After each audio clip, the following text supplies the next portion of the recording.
Why did I put my hand in front? Whatever. Hi guys. I'm joined with Hello.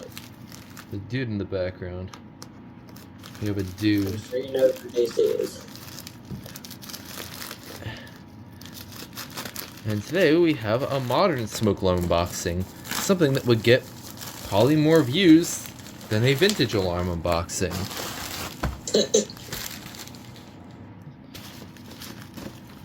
I already know what it is. It's quite an interesting alarm. Yeah, I have something similar.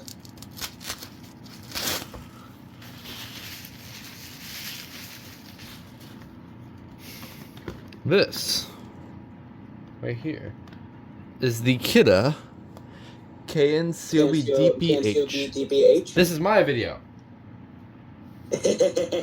Oh no. You know what? This is gonna be a pain to open up. Scissors? Scissors much?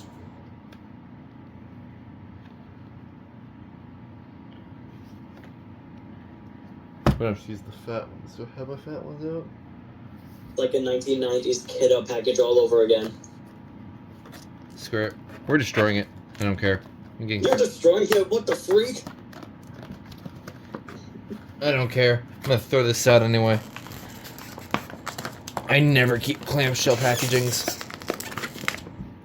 And the funny thing is, it has the standard logo on the package, but the alarm itself has the block logo, so this one is probably an extremely late block logo model.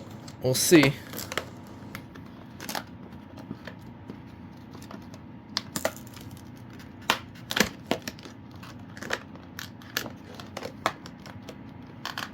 Because I was pretty much done with the LP2s as well.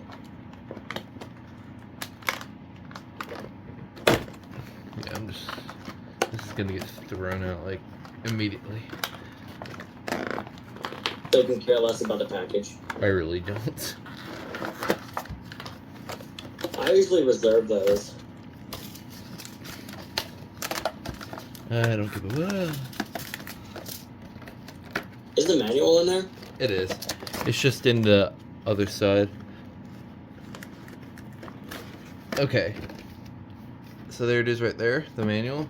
And it has the Nighthawk logo on this. So this one's just AC.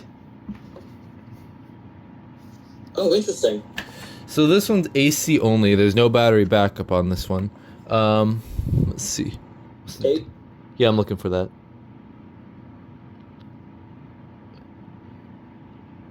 Tw 2004, September 4th.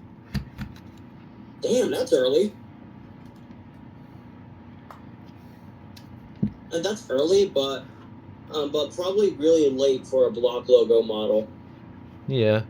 So this one stuck out to me on eBay. So I saw this, and it had the block logo on the front, which I personally don't see very often. So I thought this was kind of cool.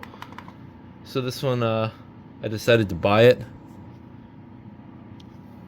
And there's also a battery operated version of that with the block logo. Yeah, there's a couple versions.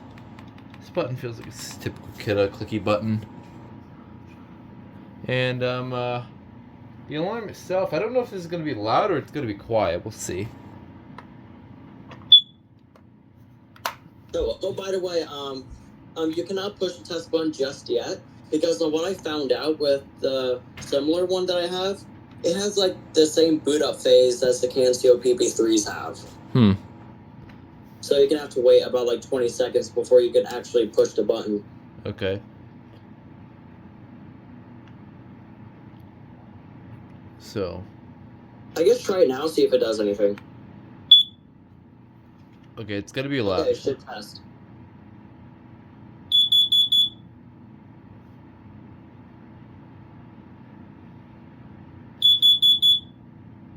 Yeah, this thing's not quiet.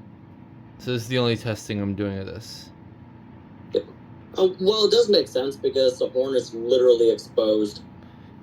It's exposed, but I wonder if I like stick my finger in this one. Oh, I actually stuck my pinky in there before, and I can actually feel the horn. Oh. loose connection. No, that's just me playing around with it. Oh, okay. Putting the finger in the hole works a little bit.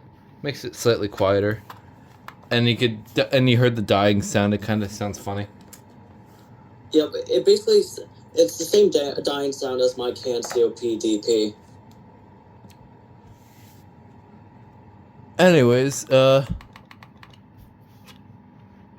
here's the front. Oh, by the way, there is a battery backup version of that.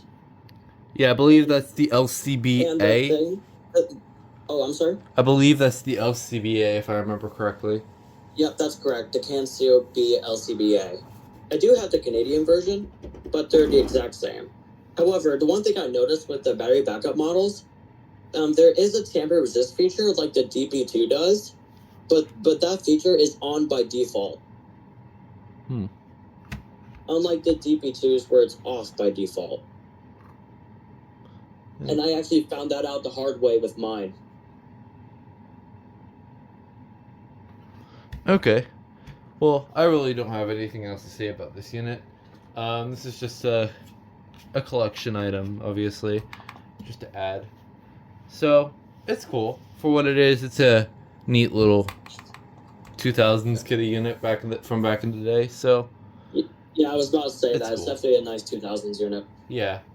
So, it's cool to own. So, anyways, yeah, that was a rather quick video. I hope you enjoyed it. And you would like to say bye? Bye-bye, folks. See you guys next time.